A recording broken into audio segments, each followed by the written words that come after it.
As communities call for reform to end police brutality, the King City Police Department adding a new tool to their equipment that aims at providing more police officer accountability here.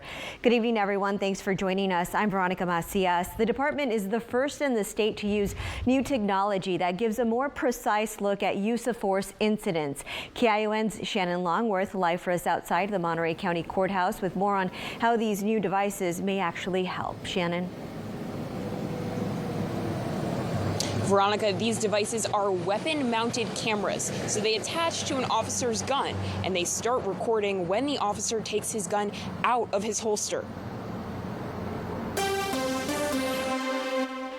The King City Police Department says they're getting new weapon-mounted cameras. The vendor is Veridian Weapon Technologies, and the cameras look like this. The department says they're meant to complement the body cameras they already had. The Monterey County District Attorney's Office says they'll help in reaching fair conclusion surrounding officer-involved shooting investigations. Just the fact that it provides a different angle is good, too.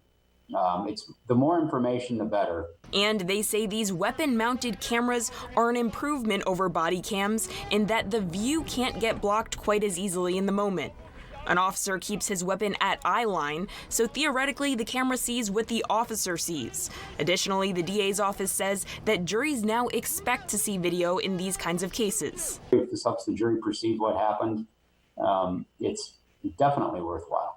But many activists think that this approach to police reform is misguided. While it may seem like, oh, this is this radical kind of technology that's going to hold police accountable, what I think it ends up doing is just taking funds away from needed social programs. Those opposing the mounted cameras say that if funding is to remain within the police department, then it should not go toward new equipment. Improving training within the police department, that's a first step that we can take.